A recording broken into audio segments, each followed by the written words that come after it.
Okay guys, another delivery from Lazada. Actually, tuwan-tuwa ako dito kasi bigay sa akin to ng aking tata. And I will use this para makapamasyal kami ni Hachiko at hindi siya magiging burden sa akin, lalo na pag inside the mall. Kasi kailangan natin silang binibitbit lagi. This time, hindi na masyado at pwede na akong mag-escalator at hindi ako aasa sa elevator. Before kasi meron akong trolley, yung cart pala. So, hindi ko siya maisakay sa escalator kasi dati kaya ko naman, medyo okay pa yung katawan to. Pero ngayon kasi medyo parang nanghina na ako, hindi ko na siya kayang angat sa escalator. So umaasa kami ngayon sa elevator. It will take time, lalakad-lakad ka pa papunta sa elevator, mag-aabang ka sa elevator instead na marami ka nang naiikot. So I bought this one at bigay sa akin to ni Tata, advance gift niya sa akin. Oh, di ba? So let's open it for the first time kasi mas excited na yung mga aso ko kaysa sa akin eh. Okay, sandali, balik tarin ko lang yung camera.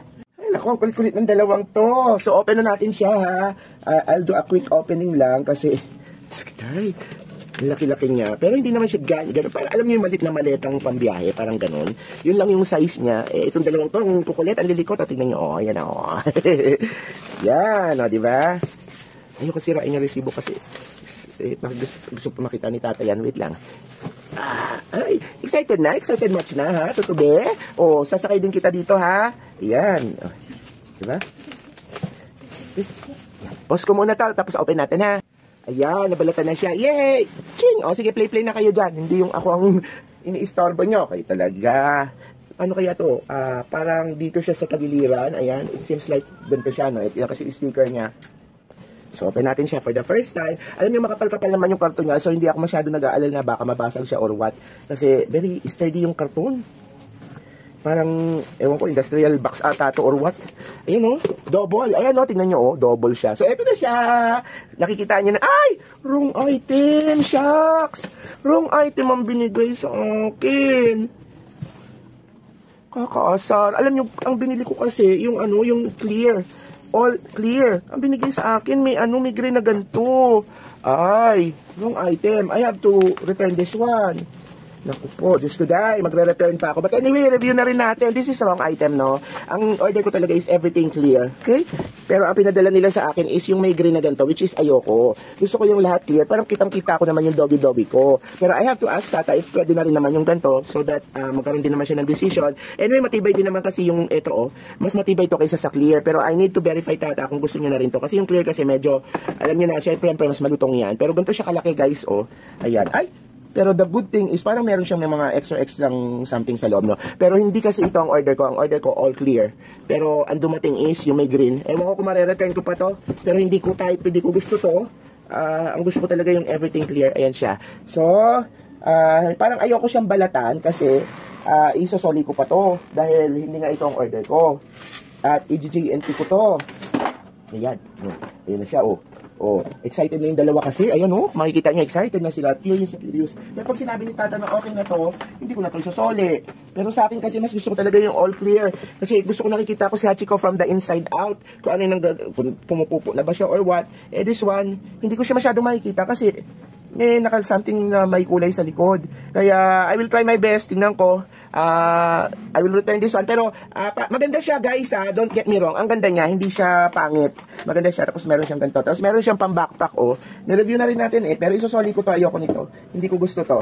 Ang gusto ko talaga yung all clear. Pero just the same, kasyang-kasya siguro dito si Tutube at si Hachiko sa loob.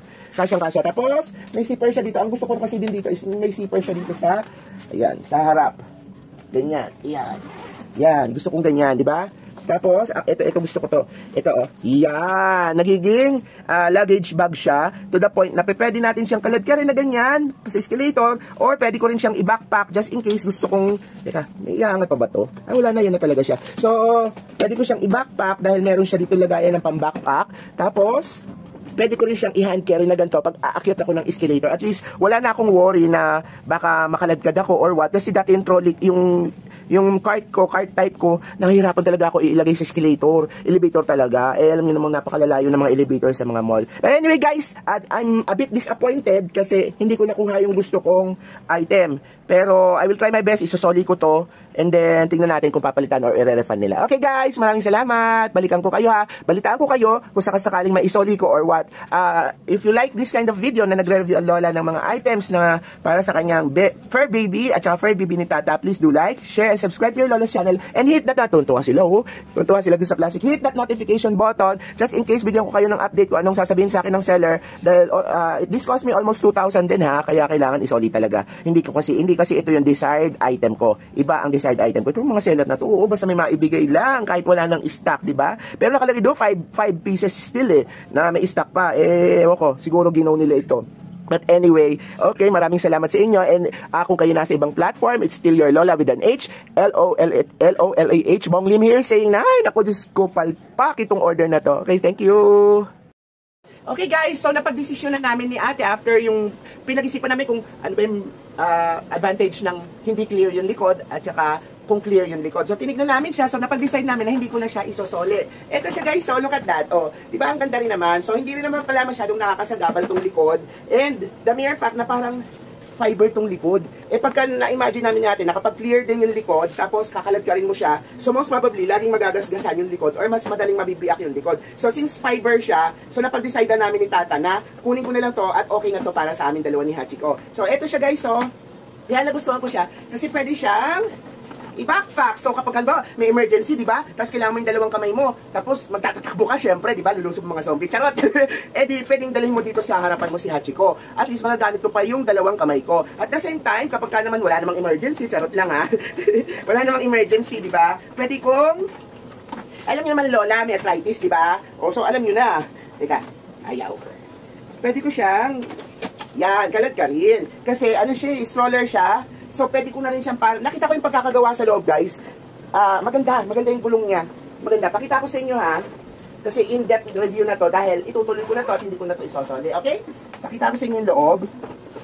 So, doon sa mga nagbabalak palang bumili nito, ayan o, ang ganda guys. So, ayan, kung makikita nyo, ang daming screw.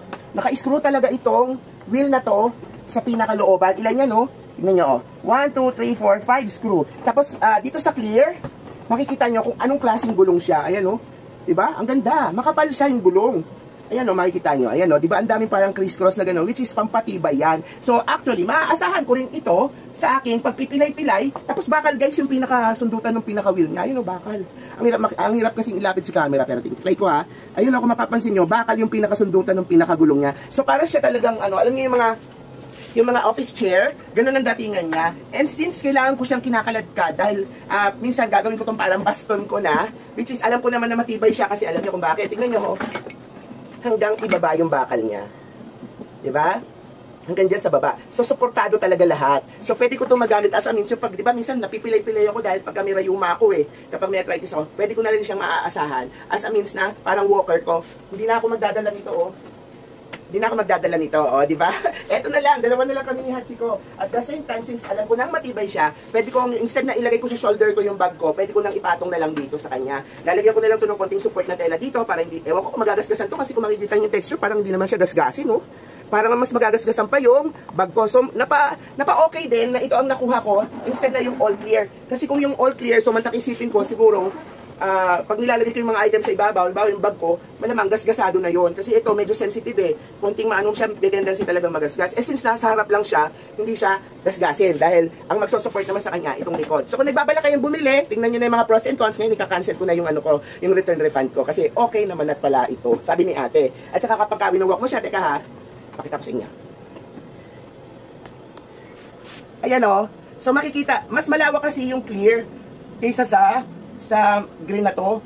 So makikita mo pa rin talaga kasi nakaganyan naman siya. So makikita yung aso mo. So mati-display mo pa rin yung aso mo. 7 months pa lang kasi si Hachiko, hindi ko pa siya pwedeng ipawalk. Pero eventually naman, parang magiging ano na lang to lagyan ng mga supplies niya, etc. Tsaka, bawa, kung nga, may emergency ako, yan, napapagod na siya, pwede ko siyang ilagay dito. Marami din siyang butas, guys. Ilan ang butas niya. So, very convenient. Although, bala ko siyang lagyan ng USB fan sa loob. Just for the sake of, parang, pang agap. Kung mainit ang panahon, tapos hindi natin siya pwedeng ilabas or something like that. Tapos, tingnan niyo siya, napaka-in-depth ng review, Yan, di ba? Wala na siyang plastic, ayoko na siyang masyadong ilapag. Pero sige, dali natin si Hachiko sa loob. Hachiko, baby! Baby ko, my baby! Ay, medyo takot pa siya Pero ayun siya, to give you an idea as kung gaano kalaki tong bag na to. So, pwede siyang tumayo sa loob, pwede siyang sumilip-silip, pwede siyang mag-window shopping. Di ba, nakakatuwa? Okay, sana nakatulong ako guys ha! Maraming salamat!